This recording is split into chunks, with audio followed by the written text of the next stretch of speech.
Colonel Rob Maness has a lifelong record of providing dedicated service to this nation. Having worked his way up from the enlisted ranks to full colonel, he served our country for more than 32 years. He has served as a bomber squadron commander, bomb disposal technician, Joint Chiefs of Staff Operations Officer, assisted the National Security Team with the campaign plan for the global war on terrorism. He authored the first theater nuclear war plan and served as the Vice Commander of America's largest airborne intelligence wing. Colonel Rob Maness is a true American hero.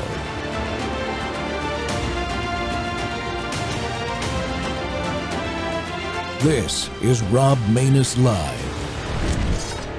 In a million years, I would not take the flu shot, and I'll tell you why, because this is what Cochrane and BMJ have found.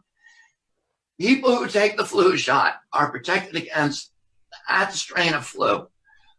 They're 4.4 times more likely to get a non-flu infection. And you might find, and a lot of people do, that they get the flu shot and then they get sick. They're usually not getting the flu. They're getting something that is indistinguishable from the flu, because the flu shot gives you something called pathogenic priming. It injures your immune system so that you're more likely to get a non-flu viral upper respiratory infection. In fact, the Pentagon published a story, and you can cite this, it's by Wolfe, W-O-L-F-E, in January of this year, in which they said that the flu shot not only primes you for flu, but it primes you for coronavirus. If you get, they gave flu, they had a placebo group and they had a vaccine group, because they wanted for military readiness to see if the flu shot was prophylactic against coronavirus.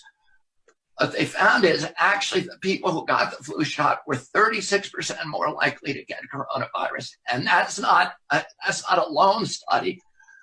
We found 6 other major studies that say the same thing. If you get the flu shot, you're more likely to get coronavirus. Welcome back to Whistleblower Wednesday. The Rob Maness Show's live on Worldview Tube and our X Spaces simulcast. Well, there you have it. A Pentagon paper shows that service members are taking seasonal flu shots that are more likely to get sick. But the Pentagon's going to kick them out for not taking it. We got to talk about military vaccination requirements, folks. The military would rather lose quality members than grant them exemptions for even the flu shot now. At least 4 military members that I know of are being forced from the military for requesting religious, medical, or administrative accommodations for the seasonal flu shot. Why? It's not for readiness, because as you can see in that cold open video, a published Pentagon paper says you're 4.4 times more likely to get sick after getting the seasonal flu shot. It's not for public health either under those circumstances. And after what we've experienced with the side effects from the COVID mRNA vaccines, why are we doing this and risking further damage to our force readiness by even considering seasonal mRNA flu vaccines? What is the compelling government interest in not retaining these military members? Is it because they dare to ask why? Well, we have one of those members as my guest today to discuss the situation and why he's asking for relief. But he had his pay stopped for months, putting his family into a financial crisis. Brennan Skilperort, I'm going to call him Skip because that name's hard to pronounce, is a 17-year active duty Air Force major and a pilot in Air Mobility Command with 0 prior disciplinary actions in his career. AMC, the Mobility Command, refused to process his flu shot religious accommodation request. His base refused to give him a medical exemption, even though he had a severe adverse reaction to a previous flu shot and was able to prove natural immunity with a highly positive antibody test. His command gave him a letter of reprimand and sent him to a discharge board. He's currently waiting for the Secretary of the Air Force to make a decision whether he gets kicked out or not. And since he's active duty, here's the disclaimer, folks. The major's views are his own, and they do not represent the Department of the Air Force or the Department of Defense in any way. Skip, welcome to the Rob Maness Show. Hello, sir. Happy to be here. Thanks for having me. Well, we appreciate it. Hey, man, just for my audience sake, very quickly, give an overview of your Air Force career. I mentioned in the opening that you have a spotless record from a disciplinary issue. Have you ever had any problems with the law, so to speak, in the military? Not until I requested an accommodation for the COVID shot. None. Yeah. So when you came into the Air Force, have you always flown the C-130? What's your career path look like? Sure. I graduated from ROTC at Embry-Riddle Aeronautical University in 2008, and I graduated from Vance Air Force Base pilot training in 2010 in the summer.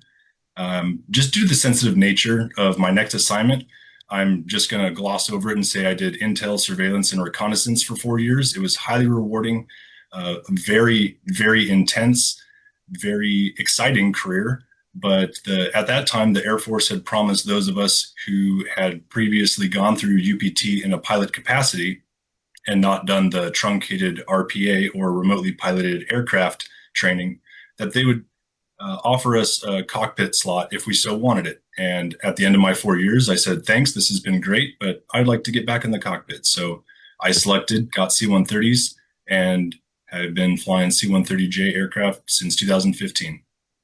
Well, we appreciate your service, especially that first 4 years. I know how hard it is. You know, I had to send pilots from my B-1 squadron to do UAVs as secondary assignments and to do ALOs, Air Liaison Officer, too. I was also the vice commander of the 55th Wing, the Airborne Intelligence Wing, so I'm very familiar with those ISR programs you're talking about. So we definitely appreciate you doing that. So I have to ask, you really do want to stay in the Air Force. You're dedicated to serving your country, right? Yes, absolutely. And I took my oath seriously, and I place it above any other convenience or comfort in my life. And I have sworn an oath to defend and protect this Constitution and what our country stands for.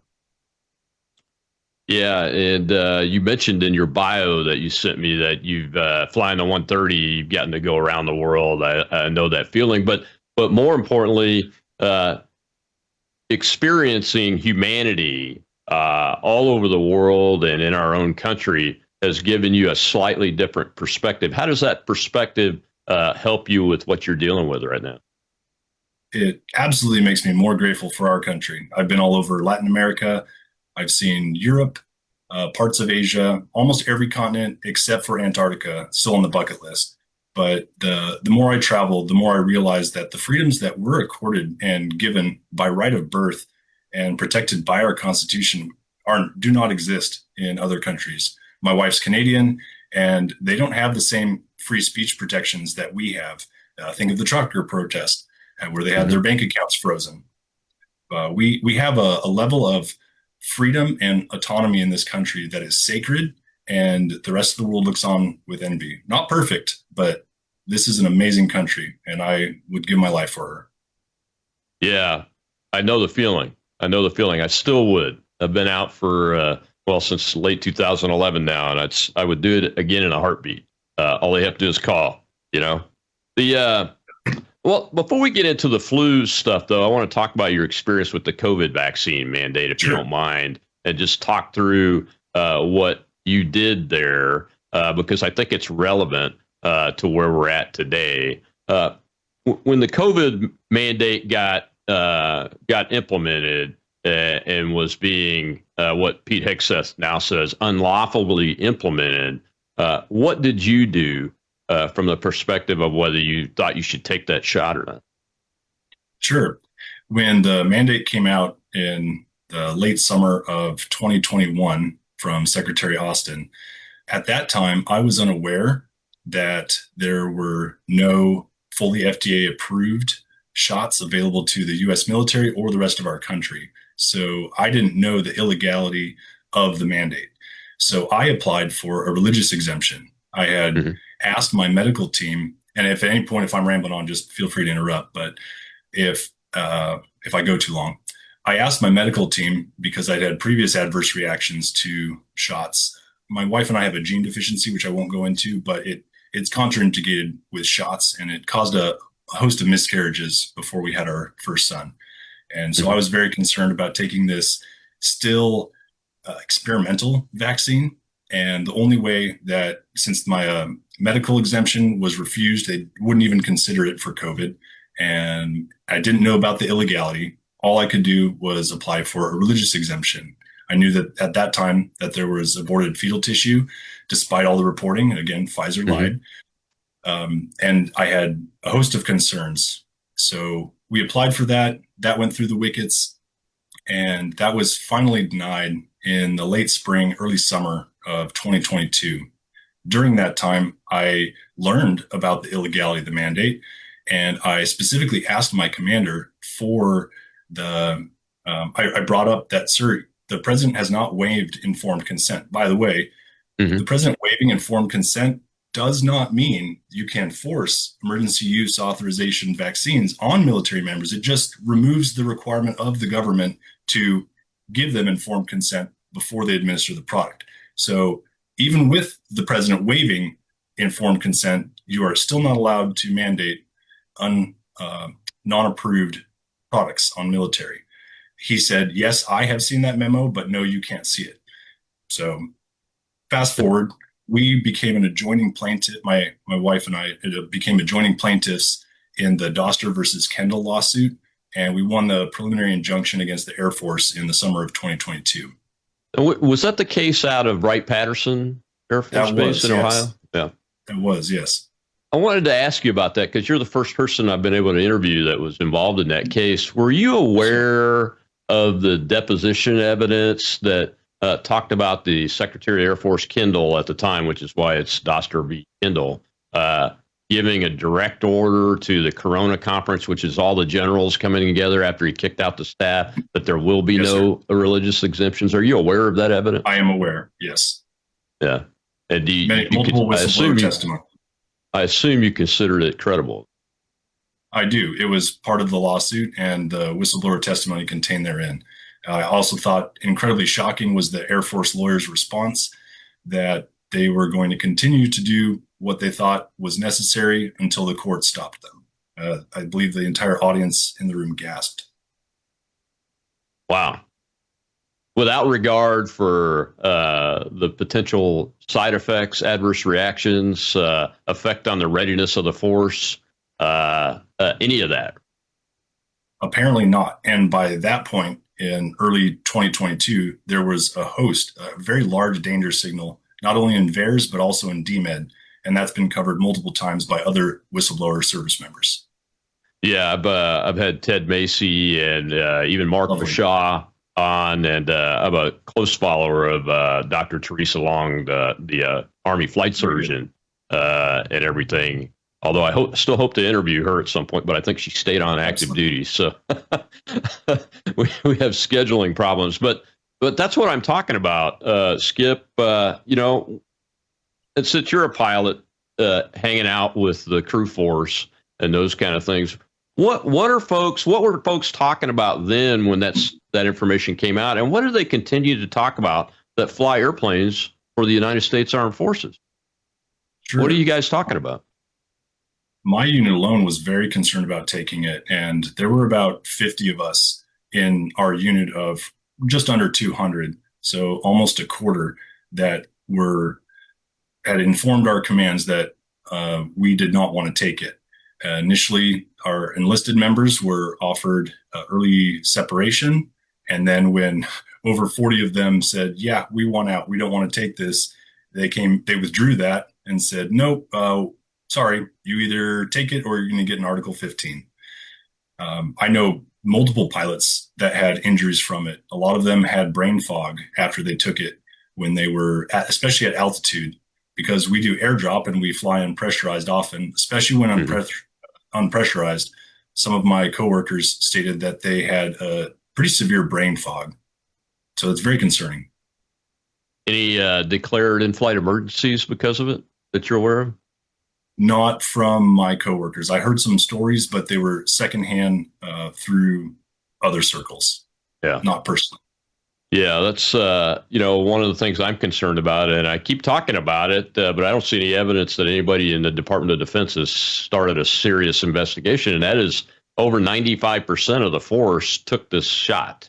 And my assumption is the aviators are included in that over 95% of the force, and the ones between the age of 25 and 40 are the heartbeat of the aviation force in the U.S. Armed Forces. So that's very concerning. And I just wonder, and we got to take a commercial break. When we come back, we can continue this discussion, and we'll see a clip about mRNA bird flu vaccine, which really should scare you, folks, when we come back from this break with active duty Air Force Major Brennan Skip. Not going to say the last name again. I'll trip over it. But Skip and I will be right back, and we'll continue this fascinating discussion. Get people in here, folks, in the space so they can ask him questions that he'll probably be able to answer most of them. We'll be right back on the Rob Maness Show.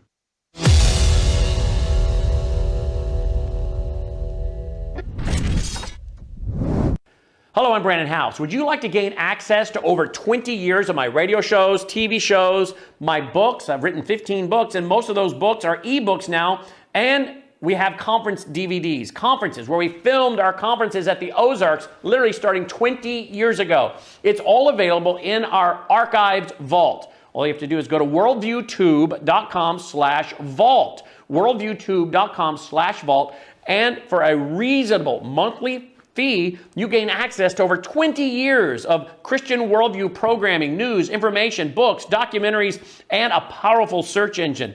And folks, it's a great way not only to educate yourself, equip yourself, but it's a big way that you can help fund our continuation as a broadcast network. Please check it out.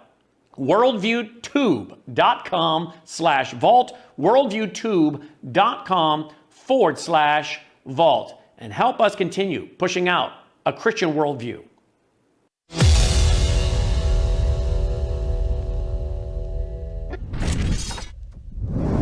There's currently at least 3 mRNA bird flu injections being developed. And the most concerning one is by Arcturus Therapeutics in the United States. They're currently running a trial funded in part by the Bill and Melinda Gates Foundation. They're testing this self-amplifying replicon bird flu, and they call it a pandemic injection. I'm not sure how they know that there'll be a pandemic, but that's what they call it. So they're preparing for this, and we have to keep a very close eye on this. And they're starting to roll it out at the opportune time for them to try and interfere with the upcoming Senate confirmation.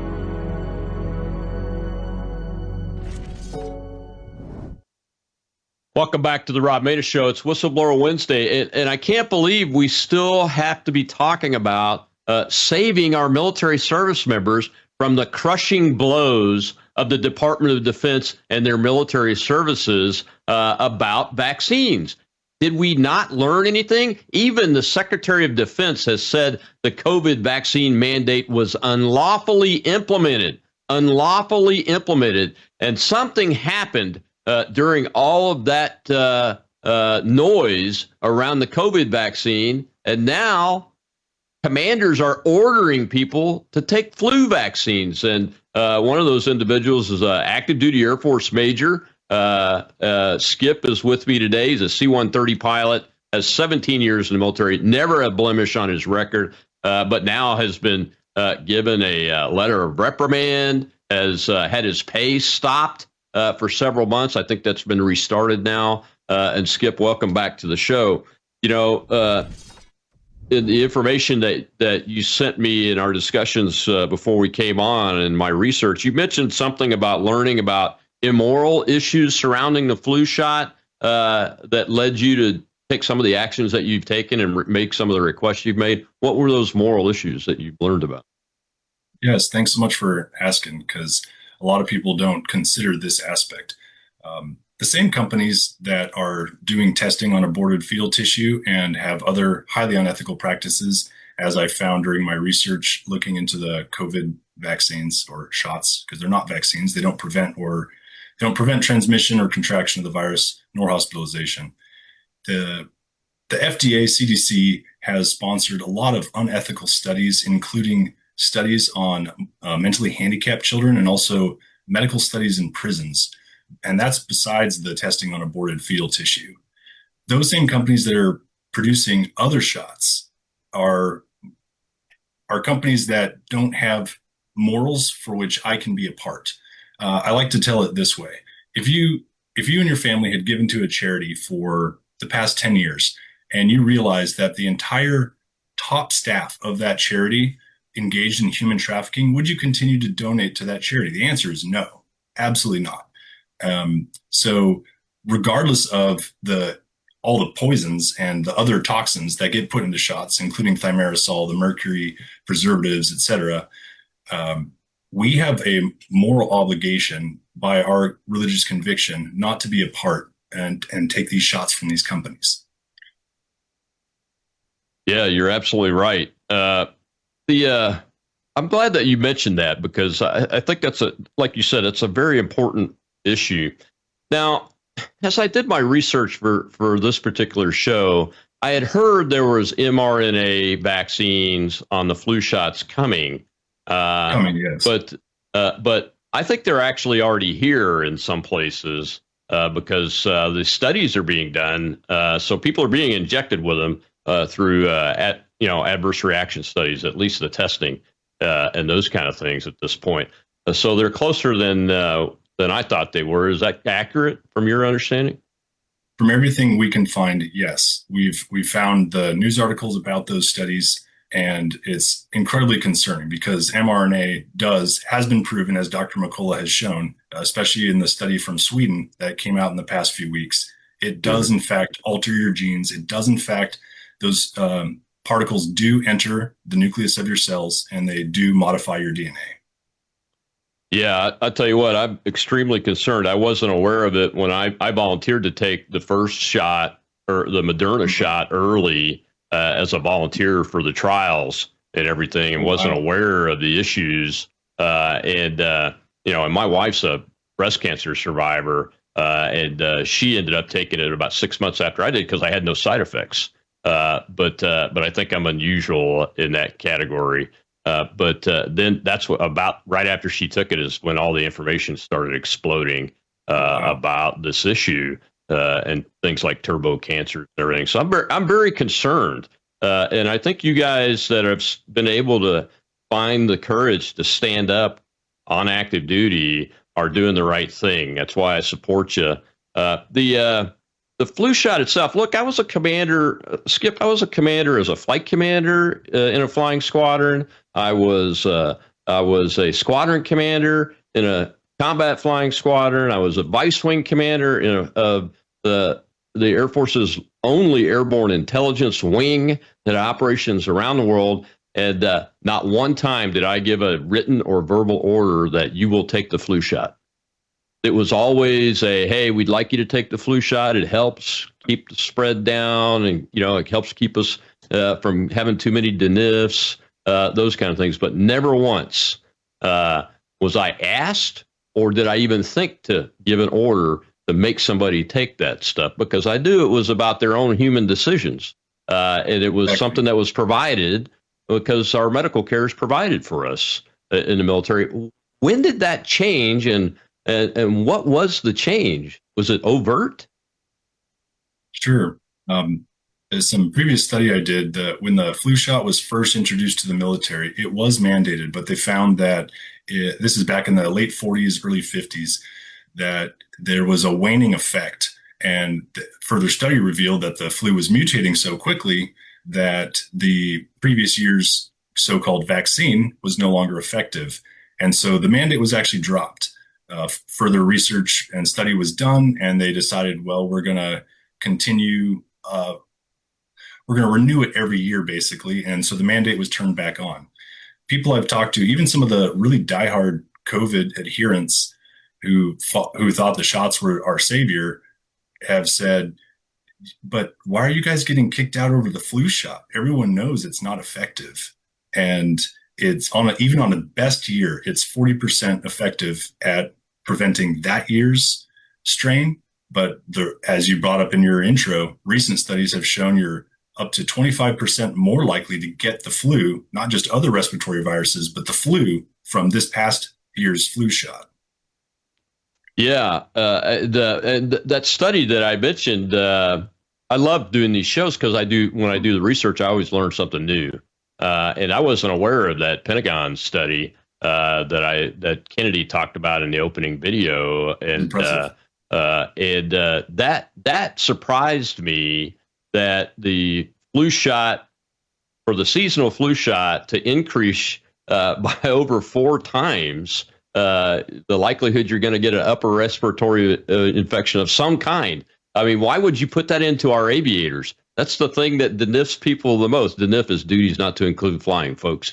The deniffs people the most is upper respiratory infections. It causes ear problems, breathing problems, all that. You don't want to go fly. We don't want you to fly when you have those, because if something occurs, that's going to be 10 times worse when you're going up and depressurizing, coming back and down into pressure and those kind of things. So did that surprise you? Had you known about that study?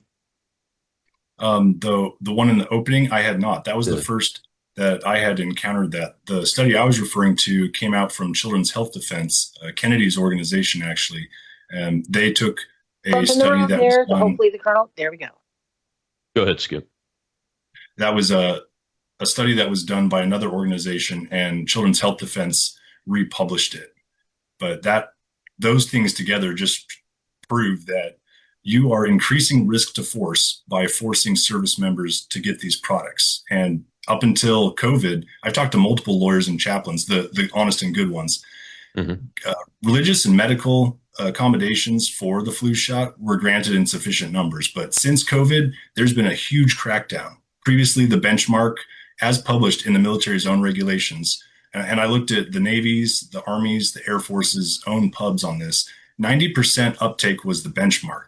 Since COVID, even though it still says 90, the way the commanders push it, it's sitting at 100%. And if you don't comply, then you're going to get punished like I was.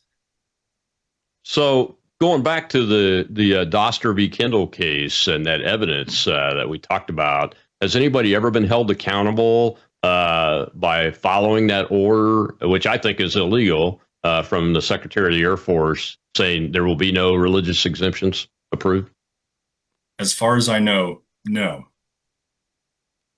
Yeah, unfortunately, until somebody is held accountable, I think you'll probably see about 100% denying of that. And even our chaplains have been silenced, so to speak, over the COVID mandate. And I would expect that to continue until we see some sort of accountability and people held accountable. That will likely continue, because that's just the way the power circle in the armed forces works. I mean, it's the one place in America where you have ultimate power as a commander, almost. And until I may add one thing to that. Yeah, go ahead. I'm sorry if I interrupted you. I've had several military defense lawyers and chaplains tell me that they were directed not to support service members' accommodations or defend them legally. My first defense attorney said if he was told by his leadership, if you adequately defend service members against the COVID mandate, your personal career is in jeopardy. And the chaplains were told not to approve accommodations. And when it came to the COVID, my first chaplain interview, they completely unsubstantiated my religious beliefs. And it took a headquarters chaplain to come back and review my case and say, nope, they absolutely blew that one. He absolutely has sincerely held religious beliefs. The chaplain corps across the board failed us. Yeah, the JAG Corps, the Chaplain Corps, and the commanders across the board really have failed us all in this. And we'll continue that discussion, but I think there may be some hope. And I want to give you a chance to talk about what's going on currently with your case in the next segment. And when we come back, we'll see Dr. McCullough talk about the dangers of the mRNA vaccines personally, right here on the Rob Maness Show. We'll be right back.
A vaccine for the bird flu, whether in humans or livestock, will work. Look, the apprehension about vaccines following what happened with COVID is very high. I would never do it. If you told me I should do it, I might consider it. But I think reluctance and avoidance of vaccines is at an all-time high here and globally, and for good reason. What do you say in that area?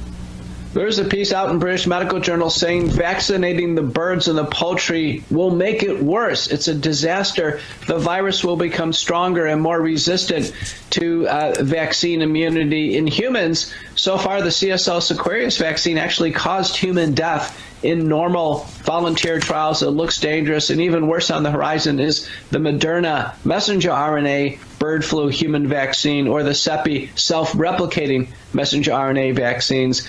Humans don't need bird flu vaccines. They simply need prevention measures, nasal sprays, throat sprays, gargles, and early treatment kits. The Wellness Company has stepped in the middle of this policy madness to bring a practical solution to America.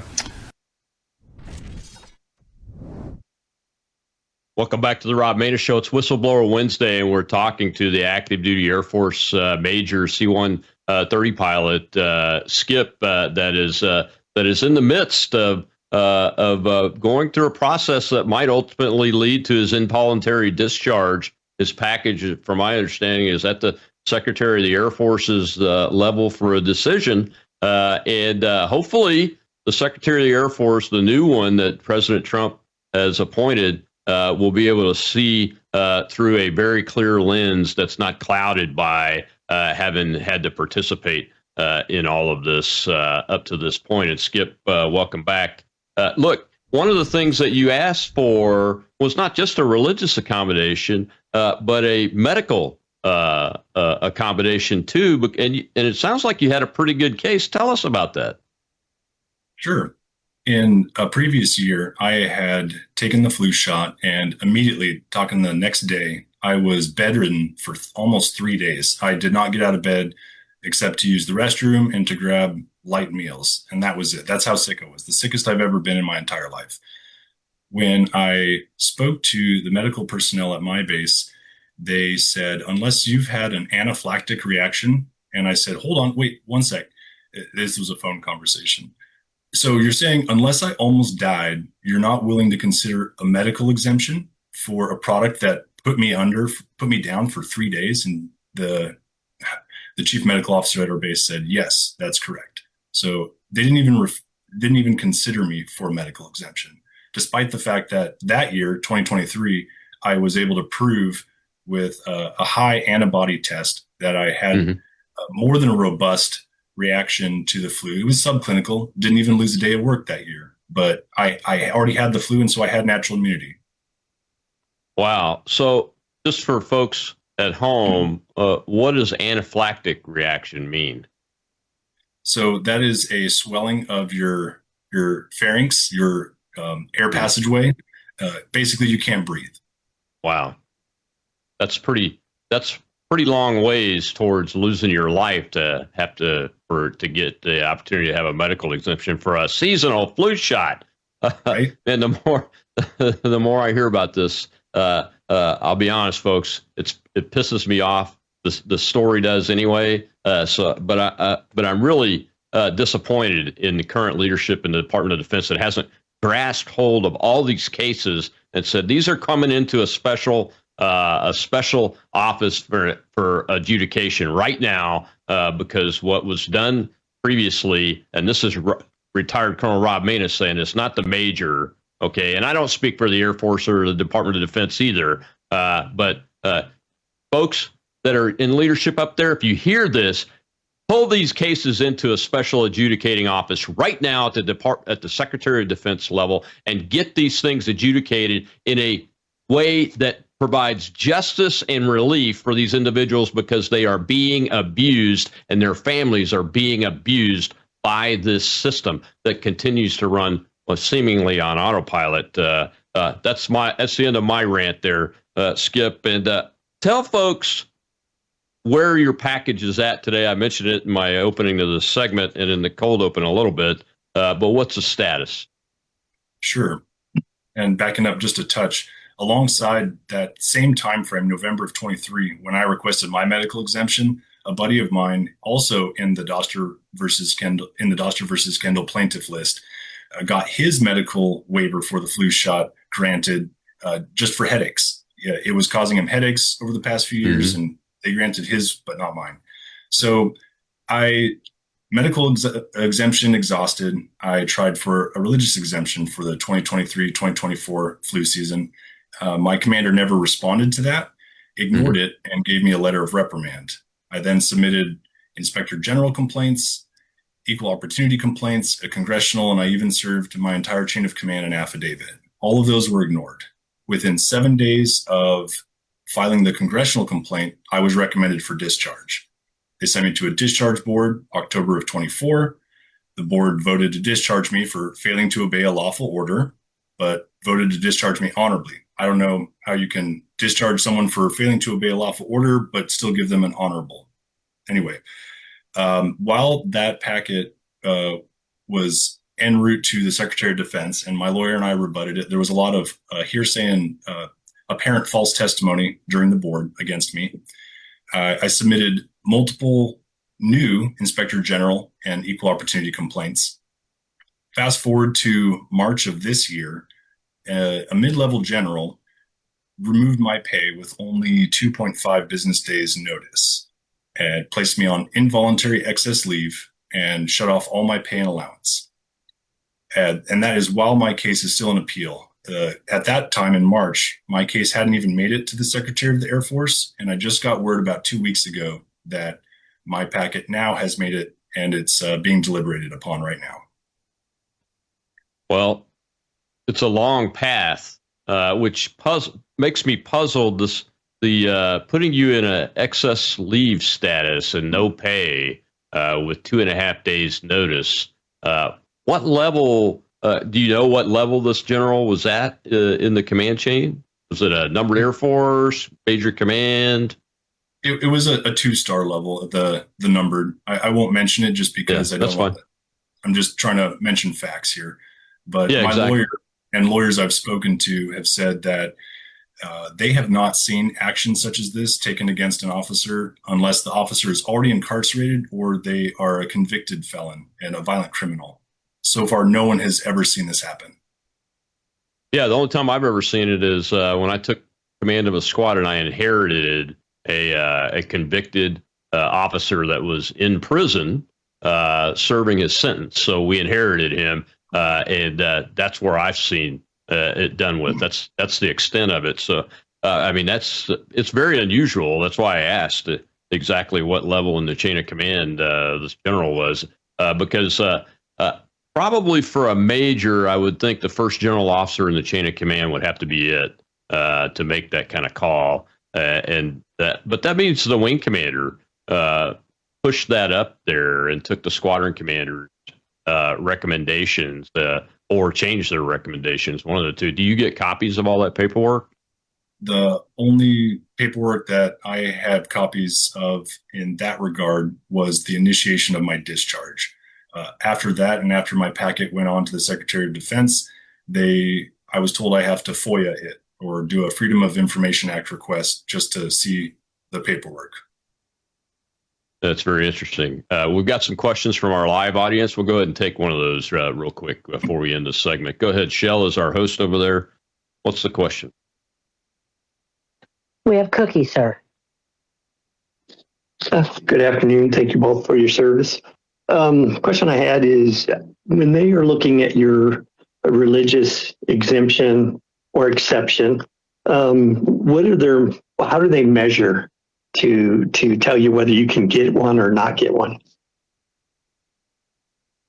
think I missed the first part of the question. When they, Skip, when they are looking at your religious exemption request, how do they measure whether it's a valid one or make a decision that, no, this is not a real religious belief? Sure. Normally, and according to the DoD's own regulations, that request goes through a chaplain review team. A member is supposed to have an interview with a chaplain who then documents the sincerity of the service member's stated beliefs and whether or not they're willing to sacrifice their beliefs for the sake of the request. I spoke to the former head installation chaplain at Scott Air Force Base because he previously dealt with a lot of the COVID accommodations. And he said pretty quickly we could tell if a service member was sincere or not. And if a service member wavered on whether or not they were willing to lose their career, that's when we started asking questions. But from the get-go, I have been very adamant that I'm willing to lose my career over this. I am completely sincere, and I can't violate my religious conviction. Yeah. Hey, I completely understand. I think if I was still considering the aborted fetal issue, I would be asking for a religious accommodation myself because I don't believe in that. I think it's wrong. And it terminates a human life that has rights given to us by God, and I don't agree with it. So I would be asking for the same thing. I cannot blame you for that. I really can't blame you, though, for asking for a medical exemption, Skip. It's blowing my mind that the medical profession has destroyed its own credibility over the COVID vaccine mandate, the whole pandemic response. The entire medical profession has blown all of its credibility. I don't believe anything that comes out of a medical provider's mouth these days, unless I look it up myself and go get a second and third opinion on things before I make a decision on any medical advice. But when it came to the letter of reprimand, did you get a defense attorney to help you fight that, or how was that process played out so far for you? It was not simple. I was bounced around between 5 different sets of defense attorneys. At least 1 or 2 recused themselves. 2 were completely unhelpful, and I had to fire them, and finally settled on a 5th. But all along the way, the military defense attorneys are not eager to defend service members against the stated policy and defend the service members' constitutional rights. So the concept of the Area Defense Council being separate from the chain of command staff judge advocate's office, which are the prosecutors in criminal cases in the military, and the Area Defense Council, they don't work for any commanders on the base. That concept's been compromised, is what it sounds like to me. The defense attorneys have told me that themselves. They all work in the same pool. It's the same chain of command, and they bounce back and forth. They usually are a prosecuting attorney first, and then if you do well at that, then you go be a defense attorney. But still the same structure eventually rates on the same people. And if they want to stay in that career field, then they don't want to rock the boat. And they personally told me that their careers would be jeopardized if they defended people against COVID. And then I feel I experienced it in my lack of defense during the flu shot debacle.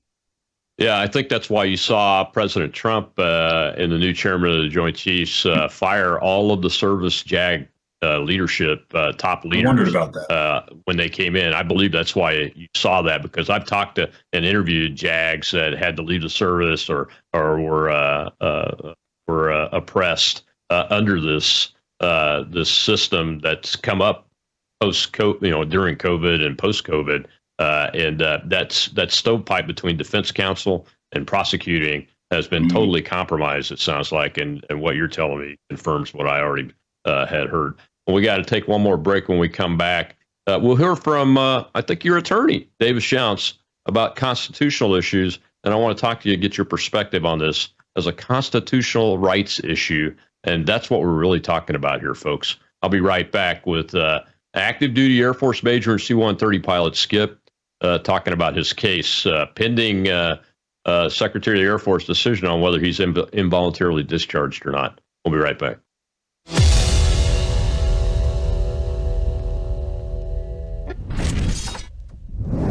Hello, I'm Brandon House. I want to thank you for all your support at WVWFoundation.com that helps make possible pushing out 24/7 content for free. Without your support, we'd have to put it all behind a paywall. But thanks to you and your support through our foundation, we're able to push it out for free as a broadcast service and broadcast ministry of WVW Foundation. Please consider going there and setting up an automatic monthly contribution, or go there and make an occasional contribution. If you prefer to support us through the mail, you'll find our mailing address there at WVWFoundation.com. You can also call and make your contribution over the phone by calling 901-825-0652. That's 901-825-0652. Again, all these details are available at WVWFoundation.com. Thank you for your support as we try to help people around the world understand the times through the lens of a Christian worldview.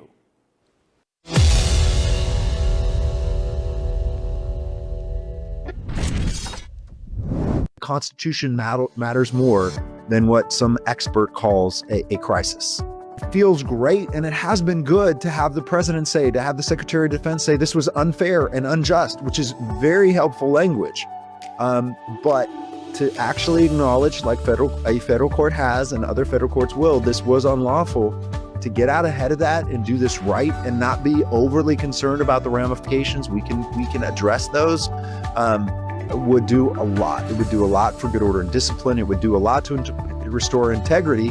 And then this could be a success story. This could be training for future military officers to say, hey, even when there's a crisis, even when there's a so-called pandemic, we can still do the right thing and survive as a country. And the Constitution matters more than what some expert calls a crisis.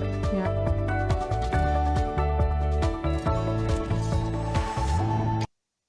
Welcome back to the Rob Maida Show. It's Whistleblower Wednesday, and we're talking about the active duty Air Force C-130 pilot. The Major, Skip, is discussing his case with us, and that it's pending a decision from the Secretary of the Air Force on whether he's going to be involuntarily discharged or not. And Skip, I think Davis's comments there about the Constitution really get to the heart of the matter. Two things. One, this is about civil rights. And your basic constitutional rights of religious freedom, the freedom of the individual to not have something forced in their body, and that, two, it could be a great teaching tool in officer and non-commissioned officer leadership training if we could get to the bottom of this and resolve it in the way that's in favor of the oath that you took to the Constitution instead of the road that it's currently on, which is antithetical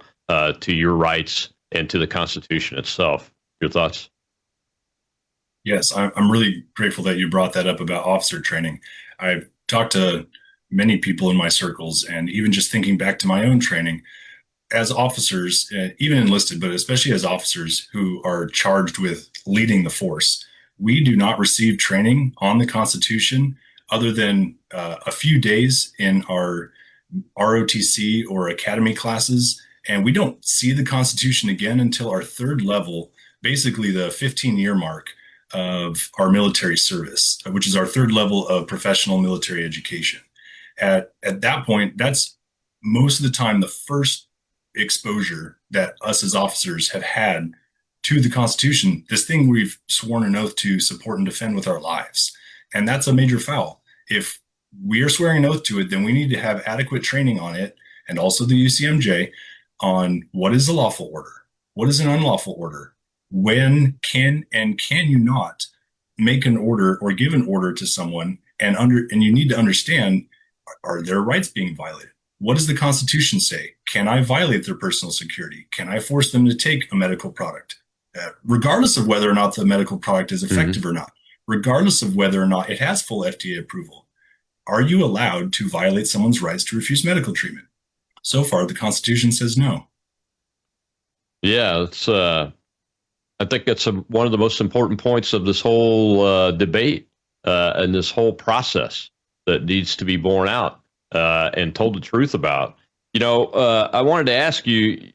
Some people have described you as a whistleblower because of your role in the COVID case that we talked about, Doster versus Kendall and everything. Do you think that that you yourself being highlighted as a potential whistleblower has led to these follow-on actions based on the flu shot request for accommodation, both ways, really, that you requested accommodation on that? Do you think that has had an adverse impact on the decision-making in your case that's led you to where the position you're in?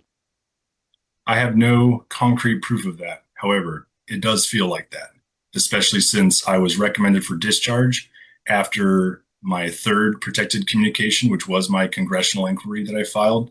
Within 7 days of that I was recommended for discharge. Even the person in the complaints department of the IG office and others I've spoken to seem to me, it feels like that is a reprisal. And I was highlighted during COVID that I said no, and I was looked at as an officer who wouldn't follow so-called lawful orders, and that I've been negatively highlighted since then.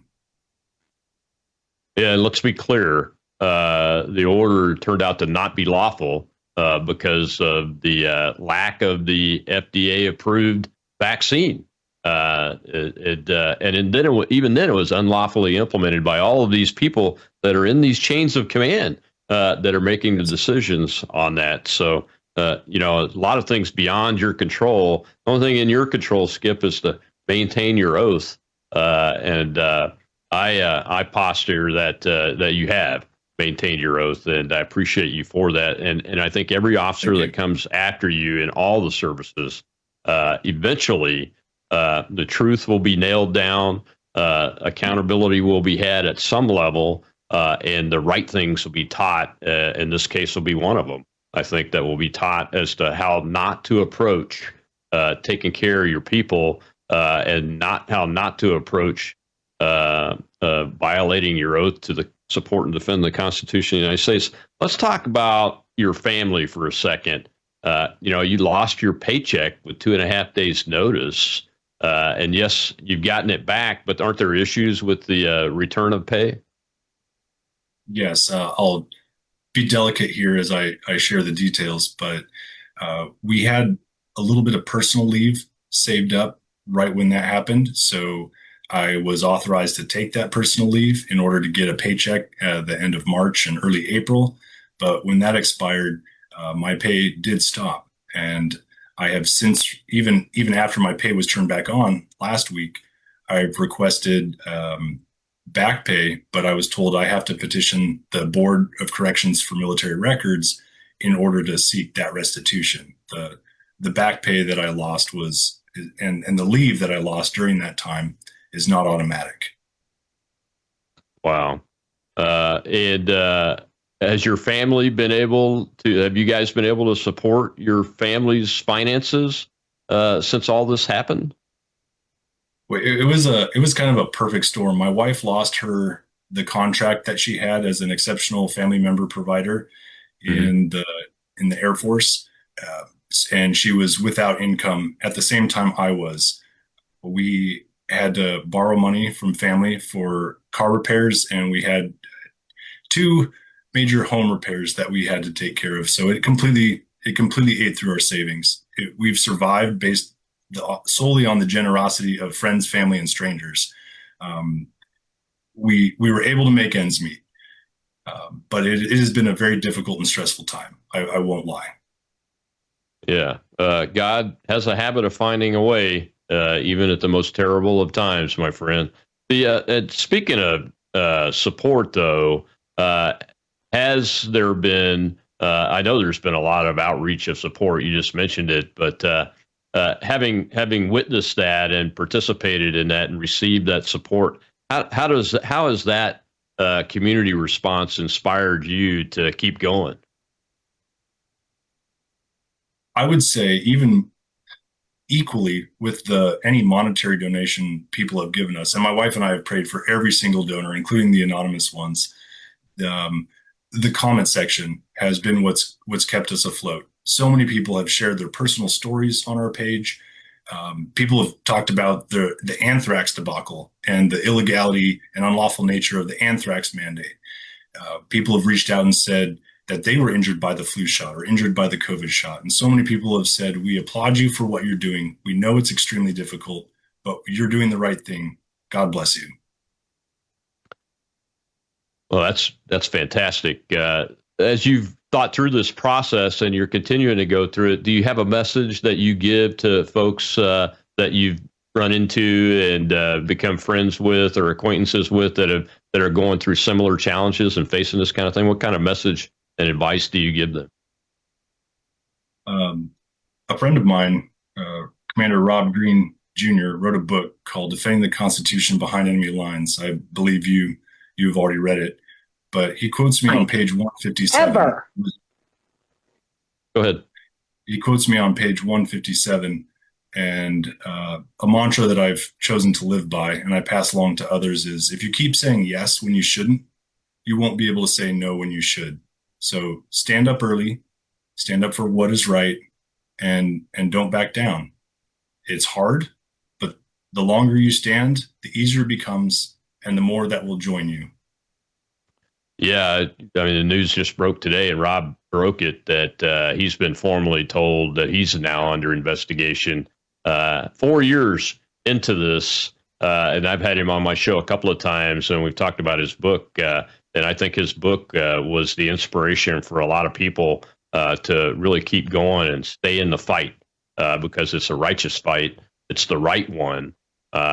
I think his book and him speaking out is the reason why President Trump and Secretary Hegseth have the knowledge they have so that they could, with a clear conscience, issue the orders to stop this and to order reinstatement of everybody that's been harmed over the COVID-19 exception. So, yeah, it's very interesting. So I guess one more question. As we get to the end, Skip, and that is you're waiting for the Secretary of Air Force's decision.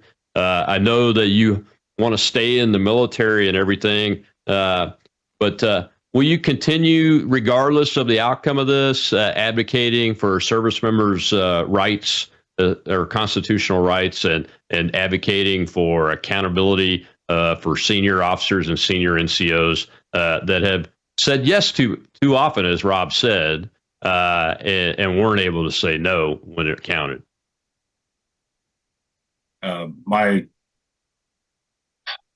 The original reason I joined the military is not the reason why I'm staying in now. And the reason why I am fighting to stay in now, and whether or not the Secretary of the Air Force chooses to retain me, I will continue supporting and defending our Constitution and encouraging others to uphold that oath, to know what it means to take that oath and the responsibility they have to defend the rights of every single service member and every single citizen in this country.